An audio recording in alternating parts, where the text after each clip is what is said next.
Hey guys, how's it going? And a massive warm welcome back to episode 2 of Let's Chat. As always, I'm joined alongside Andrew and Em, and we've also got a brand new addition for episode 2, which is Sam down here behind us, who's going to be popping up some graphics throughout this little podcast. So, I mean, guys, where do we start? What a couple of weeks it's been testing out the Era 100, the 300. We're actually filming this on launch day. Our videos went live yesterday. And I mean, it's been a hell of a few weeks getting to know these products. Yeah, it's been an interesting few weeks. I think we've had loads of questions from customers, people who've watched the reviews. So I think there's loads to get into. Yes, well, our reviews went live yesterday, so it'll be earlier in the week if you guys are watching this on the day we put this out. But yeah, we put full reviews out on the Era 100 and the Era 300. And this Let's Chat is just an opportunity for us to talk a bit more in depth about things we found during testing, and also a chance for us to answer any questions we've had as a follow-up after our reviews as well. So we've still got lots of questions to answer around these products.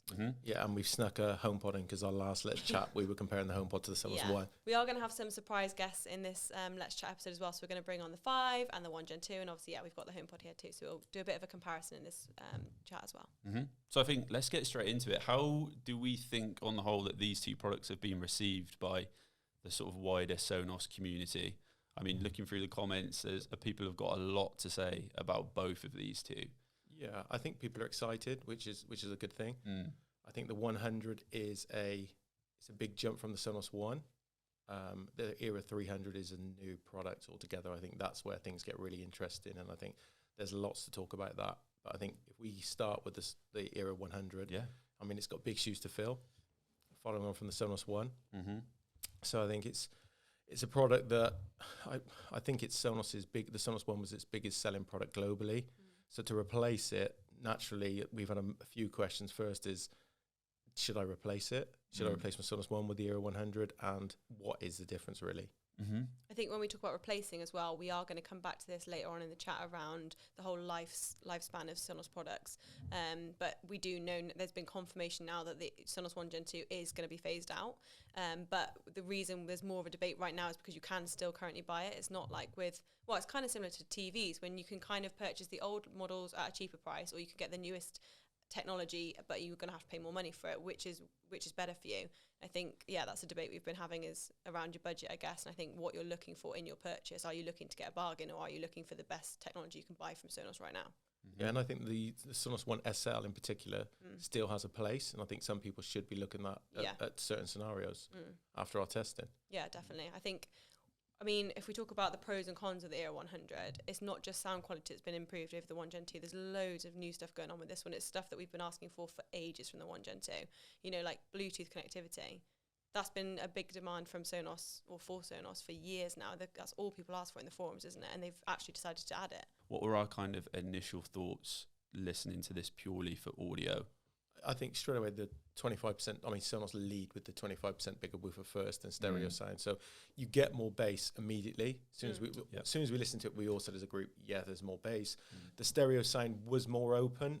It wasn't hugely more open, but it definitely filled a bigger space with that wider sound. But the woofer made a big difference. Well, a stereo pair of two Sonos 1 Gen 2s is a very popular setup that a lot of people have, especially if you add a sub to it. And it's even better in the 100s, isn't it? Yeah, I think they've just upped everything. I think when we looked at it, it's a new product, it's a new name. We listened to the Sonos One and we listened to that side by side, and yes, it was a big difference. And when you go back and forth, you notice a difference. But if you listen to the Sonos One cold, you're like, that's a very good sounding speaker. It does a good job. Yes, it's a mono speaker, but when you go back when you listen to the Era, then you go back to the One, you realize the difference it's made. When you listen to the Era 100 on its own, you're like, that's a good speaker, but I don't think, you notice it so much until you have longer listening sessions. And that's testament to how good the One is, even, what is it, 4 years on now, I think, from when it was originally released, the 1 Gen 2. But that was, I think, what was most noticeable when we first got these out of the box and tested them in our different setups. It wasn't like everyone was blown away immediately. It was that prolonged listening where we were kind of coming back and forth between tracks. We're like, oh, actually, okay, like over time you could notice like maybe slightly better separation between the different layers within tracks, and like the sound stage is slightly wider. But it wasn't like there was a massive difference right out of the box. It did take a bit of listening to really kind of pick up on those nuances. Yeah, and I think it's like when you get a new speaker, you pick certain tracks. You think, oh, I'm going to listen to this track on this speaker. And I think for me, taking it home, listening to it, the more I listened to it, the more I sort of enjoyed the performance of it. Yeah. A bit like... You're just trying to justify because you two both got loads of Sonos Ones at home. You don't have to swap them all out. Yeah, to be fair, I was like, am I swapping all these Sonos Ones for Era 100s? And in some rooms, I would keep the Sonos One. Yeah. Because it does the job absolutely fine. I mean, I think that unless you're really listening, like, for example, in your bedroom or, like, in a study or something, you're not really sitting down to do, like, critical listening of tracks, are you? Like, if you just want background music, the 1 Gen 2 is plenty. Like, I don't think, and that, I think that answers the question around should you grab a bargain on the 1 Gen 2. I don't think you need the 100. Like, the 1 Gen 2 is a decent speaker, but I think if you do like hearing music and you like hearing, like, the separation and things like that, then you're gonna like the experience you get with the 100. Yeah, and if you're looking for a more open sound, you want a little bit more bass. It is better. Yeah. And I think it's like you said in the review, the speaker shuffle. If you think, oh, there's another room I want audio, move the 1SL to that or one to that, and then add the 100. I mean, everyone just looks for an excuse to buy the new speaker, and so a speaker shuffle is a good reason for getting a new speaker if you want one in there. Actually, Justified. yeah, and I don't know. Watch it, and maybe that's one for Sam. Sam, what are the Sonos Ones on eBay for right now? So Sonos 1 Gen 1, 107, Gen 2, 104. So it depends who's selling it, it seems like. What about the 1SL, Sam? What are they going for? So looking at the completed ones now, we've got £97, 103, SL 110. So it's definitely cheaper. I mean, It's around the £100 mark, yeah. Yeah, around the £100 mark. So and for 150 quid, if you're not like bothered about Bluetooth line in and you're not really that bothered about having the latest, 100% get them for 100 quid. yeah, and I think where the Sonos One, especially the SLs, have still a strong place to be put is the rears, the surrounds. I think if you've got a Beam and a Sub Mini, for example, the Sonos One SLs, I would still say is probably a really good bet. It's a better use of your money, I think. I don't think you need to spend the extra on the Era 100. Or like we said in the review, if you've got a Sonos Beam and you're looking to up your system, do you add the Era 100s or do you add a Sub Mini? We would go Sub Mini. Yeah. So I think it's the SLs. I mean, yes, when we test these surrounds, they do offer more bass and they do offer a better performance. But you're not going to be blown away when you replace them. No, and you wouldn't want to swap the SLs for these. It's a small improvement. Unless you can use the excuse of a speaker shuffle. Someone asked in one of the comments if you can have a pair of rears, this applies for the Era 100s and the 300s, and be able to like toggle them off to be able to use them for music listening in that room, because they were saying it's annoying that you kind of have to pick one or the other, movies or music. It's not something available right now, is it? But that would be a great solution if you could just toggle them on and off and separate them just to listen to music. Yeah, I think you can do it now, but it does. You've got to like ungroup them. Yeah, you've got to jump through a few hoops, and it's not realistic. No. I think the beauty of Sonos is you can get to music quick. I think to do that, it is a few too many hoops that makes it enjoyable, and your sitting position might not be ideal for mute speakers, so you might have to move them. So it is annoying. I mean, we're jumping forward, but yeah, there's too many hoops, I think, to make it a realistic thing. And I suppose, another question we haven't talked about is how the design looks behind your sofa, because some people might prefer the design. Yeah, I mean, they're a little bit bigger than the 1 Gen 2, so they're going to be a little bit more noticeable behind your sofa. We've got the one there. Yeah. But as far as looks go, I mean, I prefer it. I do prefer the design of the 100. I really like the touch controls on the top. That slider there, I think that's a really nice addition. What we did say in the review though, like if you're coming in completely fresh, like let's say you've got no Sonos whatsoever, the 100 would be the speaker to go for out of the two. Like if you had no kind of I think so. Take sound out of it. What are we actually? If I look at that product, what am I actually happy about that I'm gaining extra apart from the sound? Sound, not hugely better, but it is better. I think for me, things I love the USB-C line in. I think where that's really powerful into the Sonos as well is it's a gateway. So if you've got a pair of Sonos Fives or you've got a Sonos Arc and you want to add a turntable, this could be your gateway into that, because once you add the turntable into that, you can send that audio wirelessly to any other Sonos product. Yeah, this is actually a Unit 16 exclusive, because we couldn't do the test of the line-in in our main reviews because they hadn't arrived, and they arrived today. Did we test them this morning? Yeah. So we have now tested the line-in functionality, and we've found quite good results, haven't we? Yeah, definitely. So we've linked it, because a lot of people have asked about computer audio. Latency. And stuff like that. So the latency, so it has multiple levels you can do on the app. So just looking at it now, we can take it down to 75 milliseconds of latency. And I know someone actually asked in the comments, can I use this as a mini guitar amp? I think, the 75 milliseconds, we watched it with video via the line in, and I would say it was virtually there.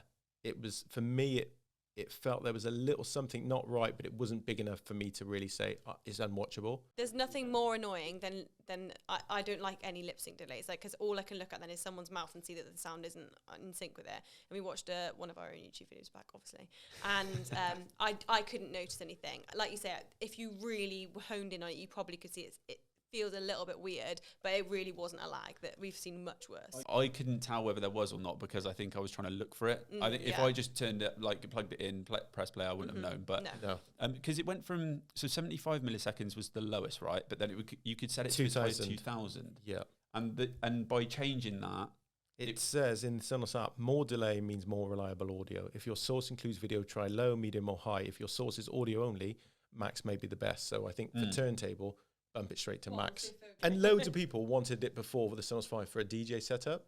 So I think that's how you'd really know, because if you were like scratching, or you would know as soon as you move your hand, have you heard that like sort of live mixing? Yeah. So I don't think none of us are DJs in the office, whether anyone's got a little DJ setup. You used to work in a DJ. Yeah, I did. Yeah, you've got more experience than anyone else. Yeah, I've got rid of all the kit though. So RIP my Technics 1200s. So I think that's Please been tell a story about how you used to DJ. We'll save that for another episode. 100k party. So I think that's a really nice functionality. Obviously Bluetooth as well. We've got Bluetooth 5.0. Again, where's really nice with the Sonos system is it's a gateway.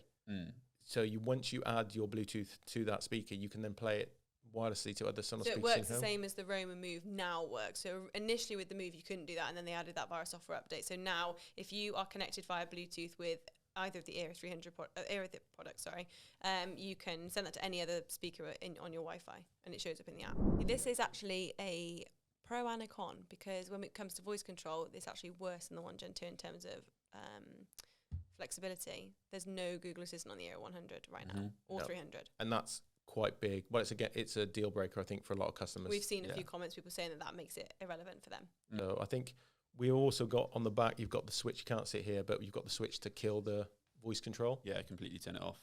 And that brings us on to Trueplay, I guess, because the reason they've done this is so that if you have that toggled on but you mute the mic, you can still use the microphones in your device for Trueplay. So they've now brought out 2 new versions of Trueplay. Do you want to go over those? Yeah. So iOS is what they call now advanced tuning. And then on Android, it's quick tuning. So that's using the speakers, microphones to Trueplay rather than using your phone's mic. Is it that they with Android phones they don't trust like the mics in the phones? Yeah.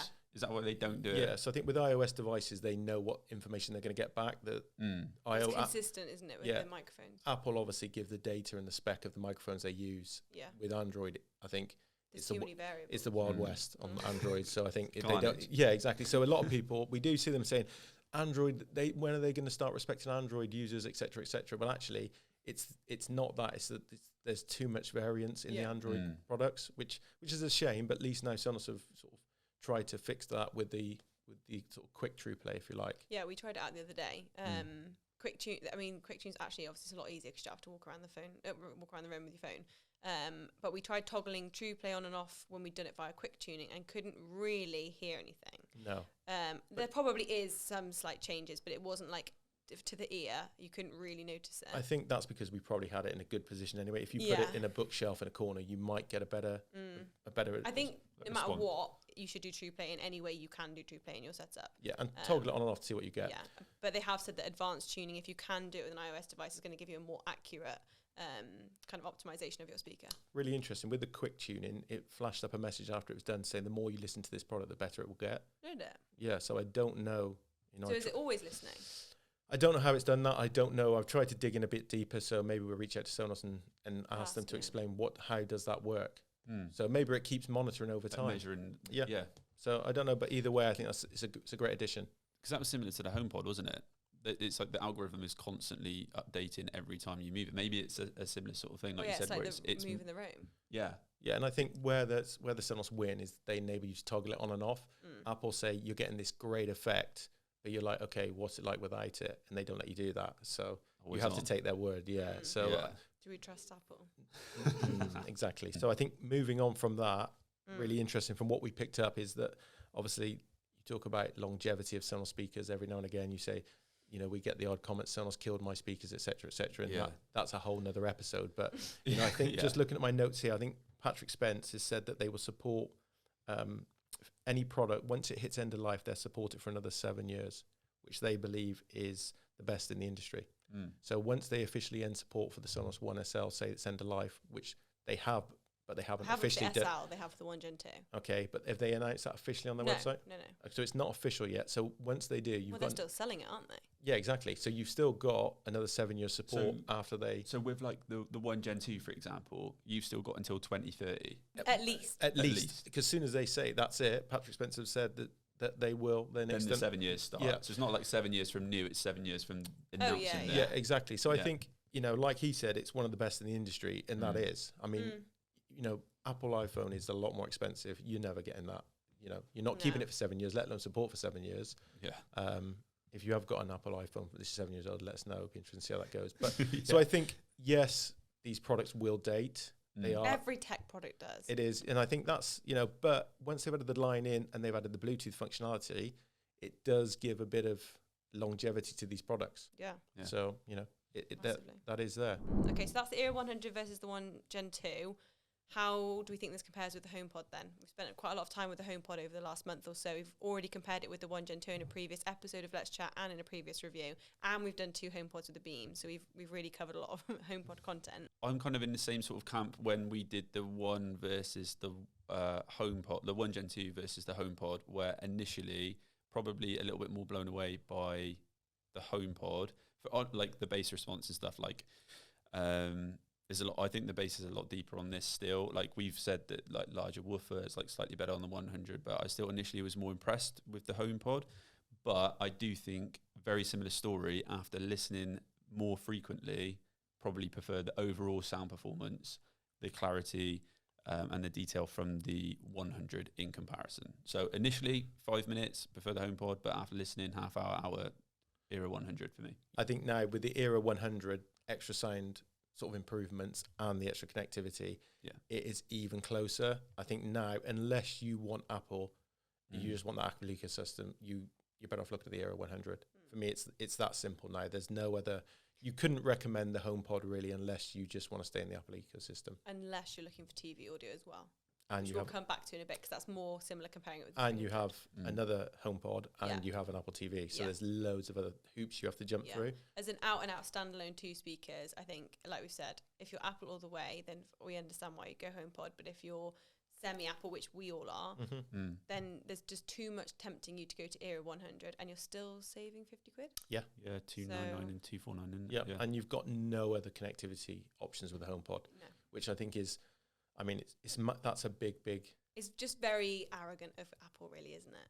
Yeah, well, I think once Apple sort of hear this speaker, I think, yes, they probably were aware that the Sonos One was a popular product, but I think what they've done with the Era 100, Apple have to make changes if they really want to push the smart speaker. I mean, category. technically, the Apple should be offering us a more room-filling sound than the Era 100 because it's got 360-degree sound. And yes, I think if you are looking which one of them fills a space better, I still think the HomePod is the more powerful speaker.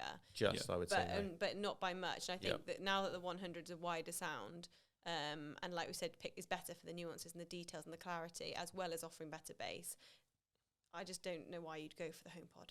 No, and if you're spending that kind of money, I would just imagine if you want an Apple product, you want refined performance. Yes, I don't think so that's what you get with the HomePod. You get power and you get good bass. You're not getting a refined performance. But if you rely on Siri a lot, you've got an Apple Home, then the Apple HomePod still could be for you.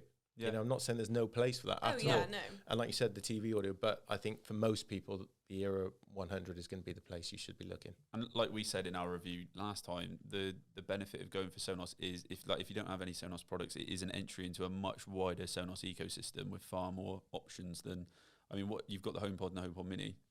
From an audio point of view, obviously you've still got all the cool like features with like the different alarm settings, and I can't remember what was it like was it the smoke or like it sends a like there's loads of cool functionality, but if you're after an out and out speaker, then. But I suppose as well, like you mentioned the HomePod Mini, I forgot about that. That's a £99 speaker. Yeah. So in reality, if you had 2 rooms with those in, that's £200. Add that's £500. That comes in less for 3 rooms of audio than 3 Era 100s. So if you want small background audio as well as something to communicate with your own home, then maybe a HomePod plus HomePod Mini Home is a good solution. Yeah. So moving on from the Era 100, then let's talk about the one that I think everyone's been really excited for, the Era 300. And similar to our reviews, let's kick off by talking about the design, because this has been probably the biggest talking point, or one of this speaker. And I'm not going to lie, when we unboxed this one, we unboxed the black one, I think, when it first came in, and all of us were a little bit like, not quite sure. But genuinely, after like a day, like I said in the review, I've not actually even thought twice about it. And to be fair, I do actually quite like it, like genuinely. It doesn't look weird there now, but it did look weird at the start. Yeah. Maybe we just got used to it. But in different setups as well, like on its own as a stereo pair, as rears, like it blends in really nicely. It still looks weird as rears. Do you think? I actually don't mind it. It will depend what your lounge is like. All I can picture is in my lounge, they'll just look huge in my lounge. But I think if you've got the space for it. Yeah, I think when you look at it head on, it just looks. Yeah, the fact that it's cylindrical. circle from the front makes it better, I think. Yeah, so on the design, obviously it's shaped for a reason. I think it's currently, I think it's a 10-degree angle where the upward firing driver sits on. So when you've got that sort of ridge back, and I think it's from 0 to 20, you have to go somewhere in between that to be certified. They've said that's the optimal, is somewhere between 0 and 20. Yeah. It's also within a cone, isn't it? The tweeter fires into a cone. Yeah, it's like a waveguide. So it just, that is a waveguide. Yeah, so it's sort of the waveguide. Yeah, so I think overall design, I'm impartial to it. I think it looks really nice in the white. I think I think there's no issue with it at all. It's just a new generation of speaker. You get like you said, Lee, you get used to it really, really quick. The thing is, once it's in your setup, like, are you really, like, especially as rears and stuff, like, are you actually sat there facing it? Like, it serves a purpose, and like I think a lot of fuss was made over it, and to be honest with you, I think we're a little bit uncertain to begin with, but genuinely after a day or two, I don't think we've moved on it. I think quite a few people liken it to a pair of VR goggles. Yeah, we had a couple of funny comments. So Sam, what was it? Did someone say it looks like it's been dropped? Yeah, quite. I've had one or two comments saying it looks like it's fallen over, or it looks like someone dropped it, or it looks like an ice cream tub. Yeah, an ice cream tub. I mean, it is different. It is different. But I think once you look at it head on, it's cylindrical. It doesn't really look, and you get used to it pretty quick. And what is the makeup of speakers inside it? Why don't we bring up a graphic to show the internal makeup of the Era 300, which consists of 6 amps, 4 tweeters, and 2 woofers. Mm-hmm. And Em, would you like to talk us through how they're laid out within the 300? Yeah, sure. So we've got one front-firing tweeter, and that covers most of the vocals. This is for music, we think, because actually when we test them as rears, you don't hear an awful lot from that front-firing tweeter, but that is what that one's for, is projecting vocals forwards. We've got the upwards-firing tweeter, which is designed to bounce the height channels off the ceilings. You've got 2 sideways-firing tweeters, which offers the wider soundstage, and then 2 sideways-firing woofers. For the low end, I think it's not a big speaker when you look at it in comparison to the 5, but I think the bass is pretty impressive. I wasn't expected what I got from it. Listen to a wide variety of tracks. I think it does a really, really good job. Yeah. We tested these. I actually listened to them this morning in a stereo setup at yours. Yeah. And I was a little bit skeptical, like, do you need to add a sub to this? But genuinely, through the different test tracks that we use, I don't think most people are going to need a sub with these two. If you had 2 as a stereo. Yeah. But I think for a lot of environments, 2 of these as a stereo pair, the bass response is unbelievable for the form factor of these. Yeah, exactly. And I think a lot of that is the track you listen to as well. Yeah. So some tracks I was like, oh, okay. So I think, again, we'll go on to that later on, but I think that's how the track is mixed.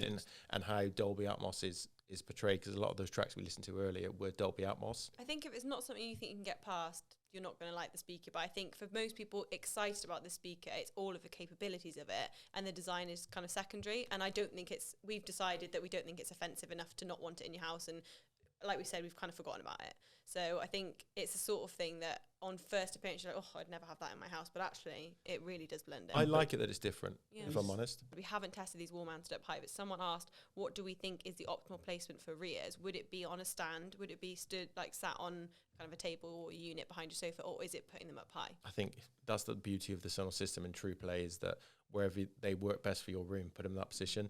I think when you add them as surrounds, you can use your phone to say where you are. So you sit in your listening position. We'll calibrate the sound to make sure it's optimized for your sitting position, which I think is, again, a good plus for Sonos. You can put how far they are away from you. So in the app, when you add these as surrounds, there is a lot of sort of tweaking and functionality to get it right for your setup. So I'd put it where it works best for you. Obviously, you've mentioned the app there. I know you spent a lot of hours in the Sonos app in the time last in the day. yeah. So What have you found? so I think, stereo pair and standalone is pretty simple. So you've got your high audio. So when you're listening to Dolby Atmos music, you can actually bump up the high audio. You've also got a spatial audio toggle on and off. And is it toggled off initially?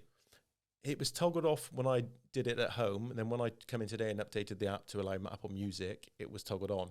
So Okay. Just check. I think. It's yeah, worth I think checking it's definitely worth checking in that. So I think it's definitely have a little play in the settings, whether it's a single or stereo pair with the height audio. It's set at 0. I put it all the way up, put it down, and for my listening, I preferred it somewhere 3/4, or I'm sorry, half of where it is from 0 to 100, and that worked quite well for me. So, works well. Line-in functionality on a stereo pair. You can use left and right. You can use both speakers, so you could have a turntable and a CD player if that's what you like. So that's possible. So really good functionality in all, and a good customization, if you like, within the Sonos app. Rather than going back over all of the new features got, because it's pretty much the same as the Era 100, do you want to just give our main pros for the speaker first? Like, what are the main things we like about it? I think the main pro for me is the sort of the ethos of the speaker and what it's trying to achieve. It is different.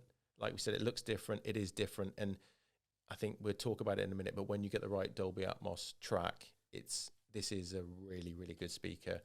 And it puts that artist in your room, which is a cliche feeling, but, irrelevant of the technology and what it does and all the drivers and et cetera, it gives you a good performance end of the day. And that's what matters to me more than any of the connectivity and drivers, et cetera. In terms of kind of downsides or reasons people might not want to go for this speaker, what are some like kind of main negatives you've got for the Era 300? Yeah, so one of the cons of the 300, similar to the 100, is the fact that Sonos Net is now not a part of these speakers. But with Wi-Fi 6 and Matter on the horizon, we kind of see that as almost justification as to why they've not included Sonos Net with these speakers.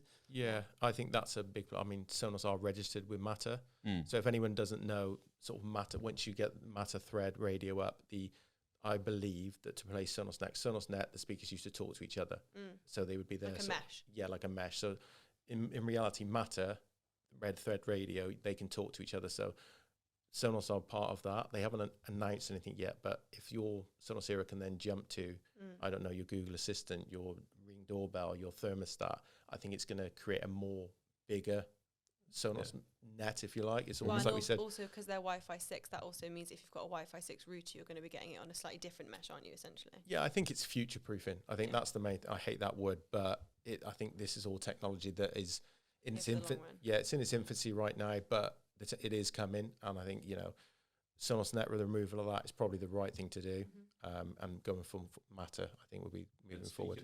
Yeah, so one of the other cons as well, again, very similar to the 100, is the fact that there's no Google Assistant currently on board with the Era 300. But I think we're hoping that we will eventually see that in a software update in the not too distant future. Yeah, and I think they've got an ongoing lawsuit, Google and Sonos. So I think see what the outcome is. That I think Sonos are round one of that. So 1-0. It is crazy though. If you've gone down the route of Google Assistant on Sonos, there's no point in getting either of these at the moment. it's really annoying. Yeah. If I prefer Google Assistant. Do you? So, yeah, so for me that is, but it is really annoying, and a lot of people said it's a deal breaker for them. So they will lose sales for that. It won't Someone's losing their job at Sonos. It won't be Sonos. It'll be Google 100%. But I think that's where the beef's starting. It's I Google. think it's not like the Apple HomePod with Spotify debate. I think 100% that's Google, because Sonos want to keep it agnostic. They want to keep it open as best as possible. But yeah, I suppose watch this space. So Patrick Spence actually said, Sonos says this is due to a change that Google has implemented for companies that want to run the voice service on third-party hardware.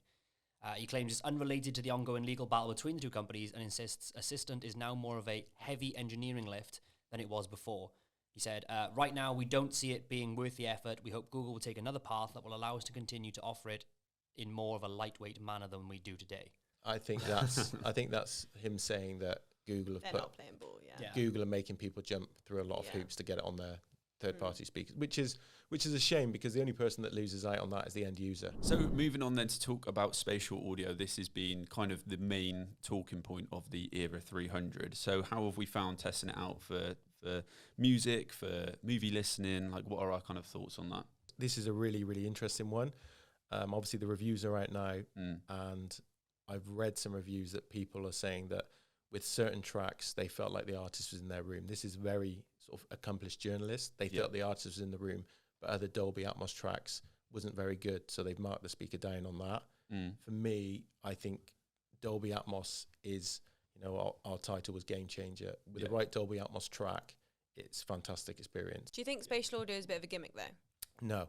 You don't? No, every time I listen to the Era 300, I may have a pair of those 300 home stereo pair. I'm waiting for that Dolby Atmos track logo to pop So you up. just don't think it's not reached full maturity yet? I think when it first came out, some people probably rushed their mixes and just thought, we want to tick that box. I think now, like Pink Floyd have done a 50th anniversary and it's remixed in Dolby Atmos. I listened to that this morning, yesterday.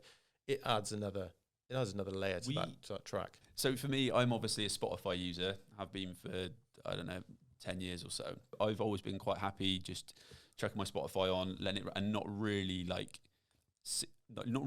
really understanding and appreciating the difference between the Atmos spatial audio. But after listening to these in the stereo pair, that's been the first time I'm like, actually, like, I'm quite tempted by like Apple Music now. Yeah. And I think for me, I'm lucky I'm an Apple Music anyway, so my whole library's in there.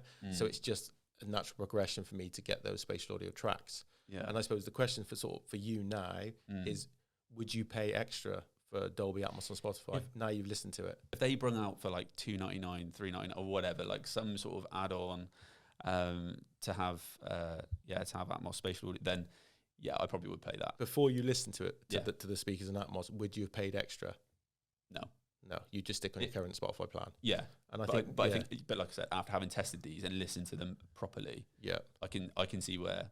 And I think that is the key. I think some Dolby Atmos tracks aren't great, but I would say, you know, now 90 of the top 100 Billboard albums are mixed in Dolby Atmos. I think that shows where it's going. But out of those 90, it's not that 90 are all mixed perfectly. Not every Dolby Atmos track is good. Some of them aren't mixed great and they don't sound great no matter what you're listening to them on. And I think that's what we're talking about with these reviews that have marked the speaker down. I think the way we are at with the current standard of how things are mixed, we're not there yet. So I think if you find a good track that's mixed well, it sounds awesome. But not every track is going to sound like that. I would say the recent albums are mixed really, even old albums that have been remixed now are really good. I think the initial batch of tracks were maybe rushed out just to tick that box. And it'd be really interesting if any people remix. Go back and remix the Dolby. Has it gone mono, stereo, spatial audio? Do you think that's the trajectory? I think that is the trajectory. If you listen to the, like I said, the good tracks completely outweigh the bad tracks. Oh yeah. I wouldn't toggle the spatial. I mean, you can toggle the spatial audio off, so you always get stereo on that speaker if you want. In the out, I would never do that. I feel like I'm missing out on another dimension, another layer to my audio. With like these tracks that how they've been mixed, is it really hit and miss? It's like 50-50, some are good, some are bad. Is it they're all good and you get an odd bad one here and there? Like, I haven't heard a track that I think I want to stop this.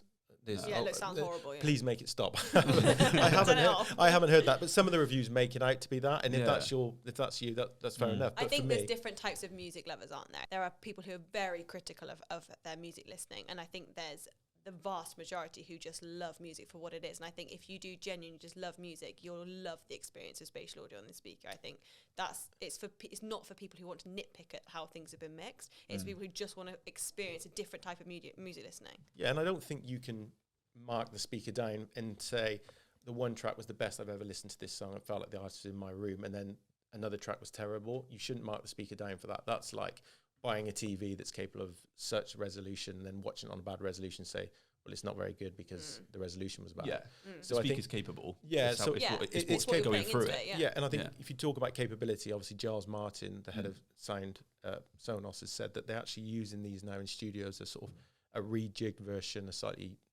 different version for mastering the tracks. So when they're mixing, reference monitors. So that just goes to show how capable these speakers are, and what you're getting out. So for me, that's like when you hear that, you're like, wow! If the professionals are using them, it's seriously capable speaker. Do you think this is on the same kind of wavelength as the first kind of 8K TVs? Is this speaker coming out too soon? Because I know I've read that they've been creating this for the last 3 years, and is it that are they very early adopters of what is going to be in 5 years' times the norm, and so therefore is this too early for the speaker?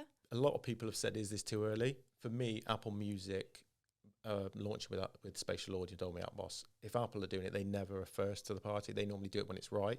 So I think that because Apple have gone, I'd say it's the right time. Yeah. Obviously, Spotify, the biggest music service, but obviously their CEO is pretty headstrong, and I think he likes things a certain way. But I can't see Spotify just keeping away for a lot forever. I think there's already enough ways you can experience it on the speaker. It's not like you can only get it on Tidal or something like that, like high res when that first became a thing. You know, it's not like it's that elite that you can't access it at a very average standard, like affordable standard. Sorry. Yeah, and will people swap from Spotify to Apple Music? I don't know. Like, I think even if they do they do a 60-day or 90-day trial? They did do. So I think sure there's got to be some sort of. So if you buy that Era 300 and you're only Spotify, sign up for the trial, sign up for an Amazon Music trial, see what you think. I think that's the beauty of this. Okay. It's great that you can actually experience something different. If you've got an album you love and that's remixed in Dolby Atmos, get it on, listen to it, see what you think. For me, I went in totally blind, no expectations, and I enjoyed the music more. Is it the sort of speaker that's making you want to re-listen to your favorite tracks again? Yes, and I'm looking for them. The only annoying thing is in the Sonos app, I can't see if it's Dolby Atmos. You don't know until it's playing. Yes, so you can't. Right. So you can't choose an album by. And to be fair, that's probably the right way. So you shouldn't be making you fussy. Searching. You shouldn't be searching for Dolby Atmos. Just search the music you love, because that's gonna. But yeah, I have found that. I suppose because they probably think maybe every album eventually will be. In terms of the difference in performance you get when you're listening to a track that's Dolby Atmos or spatial audio versus kind of your bog standard track, is it worth getting this speaker if you only have Spotify, for example? I think yes. Yeah. I think I've listened to it with I had Apple Music before, and I've listened to it on Tidal, listened to it on Spotify tracks, and I would say 100%.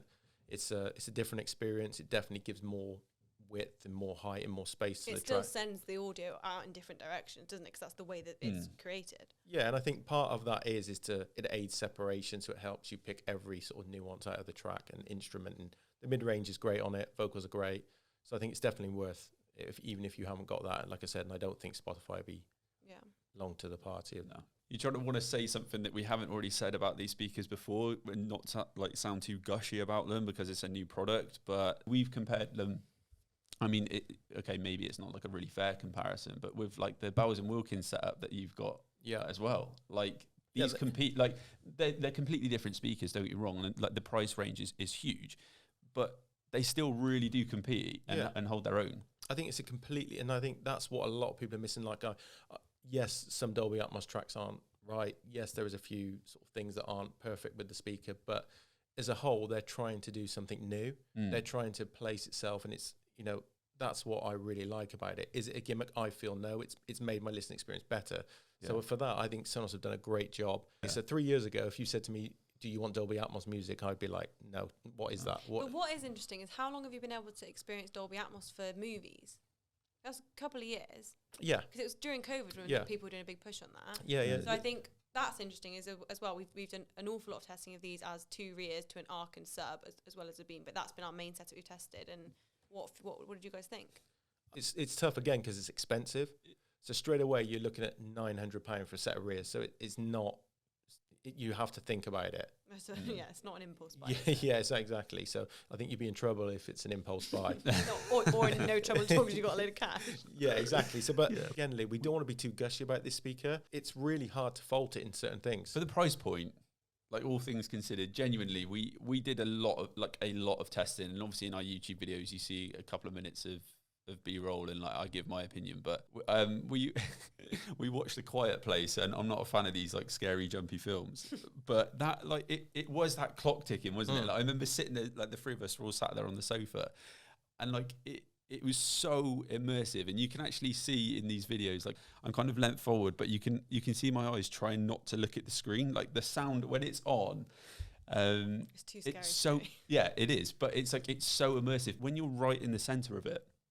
The immersion is incredible, and I think that's the difference from say like when you got a pair of Sonos Ones as rears, you can you can hear them, they're coming from behind. Yeah. With that, you're not sure where that it feels like it's to the side, the left or right, like top corners. Yeah, and people say that, and you're like, yeah, of course it does. There's no chance. It's so hard to explain without you guys coming and demoing it, but I think. It's not just sitting in this plane. It's literally fills your room with full audio. 3D. It's like it's literally all around you. I mean, there's a point in that Quiet Place clip where it's kind of moving around her, and it literally goes to every single point in the room, irrelevant of where the speakers are in your space. It sounds like there's something over this side, and there's no speaker anywhere near that. And I think that's what's as hard as it is to get across. That's what you're getting. You're not just getting height. You're getting a full room full of audio where it does feel like you're in the center of what's going on. Yeah, I mean, we were sat there listening to it, just smiling. Yeah. I suppose because we were having a really great time. Yeah, we were. We just like, this is fantastic. Again, Yeah. we were enjoying it. It added immersion to the movie. We weren't thinking, oh, those 7 drivers are doing a good job in that. So I think, again, forget all that and just experience it. If you can go and listen to them, go and listen to them. I mean, it's a very expensive setup. What is it? 2,400 and something for that setup. It's a lot of money. But I think if you love movies and you have that budget, it's pretty good, isn't it? So flip that back around. So if you've got a £900 to spend, would you have those as a stereo pair, or would you add them to your soundbar? I would go music listening only because I've got the Beam, and it is as impressive as it was with the Beam as well. I think having heard it with the Arc, that's the problem with what we do, is like it ruins it for myself when I go home. Yeah, I think it also depends on your space as well. Like if you haven't got the massive living room. I saw one of the comments the other day, someone saying that, if you're unsure, always go overkill. Like you can never have too much. Yeah. But I do genuinely think, like, if you're sharing a wall or you're in a flat, like these are really going to annoy a lot of people if you fully. You don't even have to have them fully pumped up. Like 30%, 40%. Like there's a lot of power coming out of them. So we've talked about kind of how it performs standalone, stereo pair, as rears. We've obviously got the HomePod here. Is there a 5 hidden anywhere around the room? For one, when you see it side by side, you forget how big the 5 is compared with the 300. Are you even going to see me if I sit back down? Just. Right, so if we're looking at these 3 speakers, just a quick run through of the price points. We've got, how much for the 5? So it's 549. It's had a recent price rise from 499. So that's an extra £100 more than the Era 300. And then obviously the HomePod now is a bit cheaper now at £300 or $299. So I guess it kind of goes up in price. But what are we thinking in comparison to these 2 products? Where are our heads at with that? I mean, if you've got £400 to spend and you're looking at all these products, £500 to spend, for example, they are 3 different products. It's not as though you're comparing each one. They're completely different. It's not like 2 portable speakers. No, it's completely different. For me, listening to all 3 of them, personally, I would go for the Era. The Sonos 5 has more bass and fills a room better. So if you're looking to not so much, if you like you called it earlier, critical listening, if you want to fill a space, you want to turn it up now and again for some dinner party, etc., probably go for the 5. Yeah.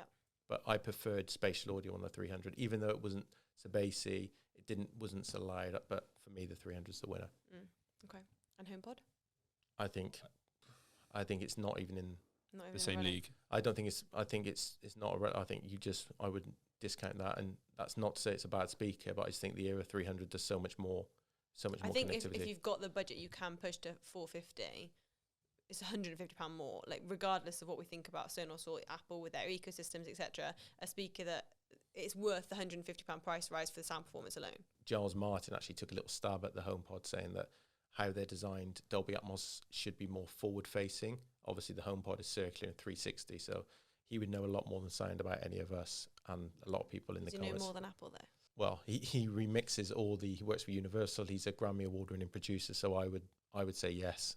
We're pretty happy with the 300, but that doesn't mean to say we think this is suitable for everybody, does it? No, there'll be some people that I think prefer the 5. I mean, what do you think of I'll go 300 all day between the 3 of them. This is more of like a dedicated like listening sort of music listening speaker for me. Like that's how I'd make use of this. The 5 bigger, bassier, fills a wider room. This is like the family home kind of like everyone's over kind of party speaker for me. Like that's the way I look at it. Like we've already kind of mentioned, I don't really think the HomePod 2 kind of like comes into question if you're looking at all 3 of these. I mean, maybe there's a debate around do you go for 2 HomePods, but then that's a whole nother conversation. For me, I'll go 300. I think one of the other points we do just need to address, though, is that if you're looking for a blend between music and TV audio, the Era 300s aren't specifically designed to be used as TV speakers. I think Sonos are trying to keep you to soundbar and these are rears, whereas the HomePod, if you have an Apple TV 4K, you can use that for all your TV audio and very seamlessly use them for your music as well. So that is a big tick in the HomePod box right now. Yeah, and I think that's something. At home, I've got 2 Era 300s left and right of a TV.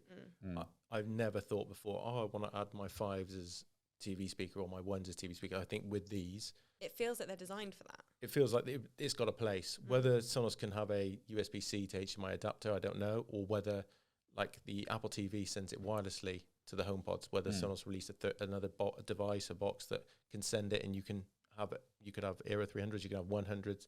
Who knows what they've got planned for the future.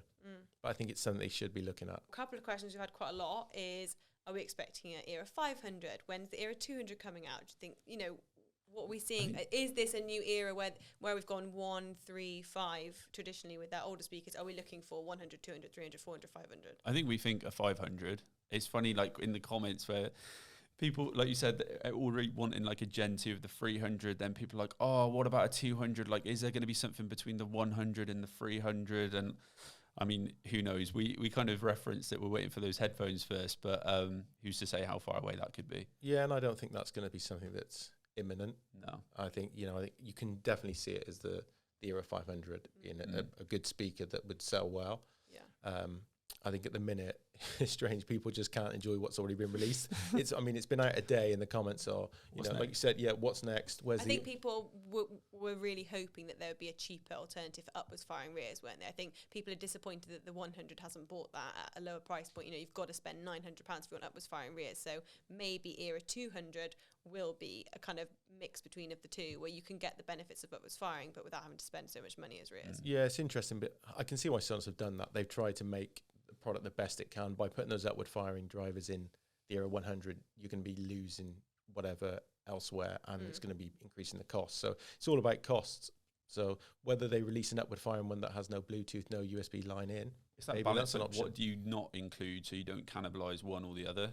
Yeah. Yeah, they've got to sell these 300s. Yeah, exactly. So you've got millions of these now, like you've got to get rid of them somehow. But so it'd be interesting, like, would you have a Era 100 with no USB-C line in and no Bluetooth? I would. I'd never use Bluetooth, and I don't have a turntable or any other audio device. You can understand why people want it, because obviously we know how good the 300s are. Yeah. A baby version of those maybe might not be as good, but With a beam and a sub mini, yeah, you would kind of work. want that, don't you? yeah, and I think this is, it's the Era products. It's a whole new journey for Sonos. Yeah. I think with the music technologies coming, Dolby Atmos and all different other things, I think it's just the start of a journey. And if you're in the Sonos ecosystem, I think it's a good time to be in that ecosystem. Yeah.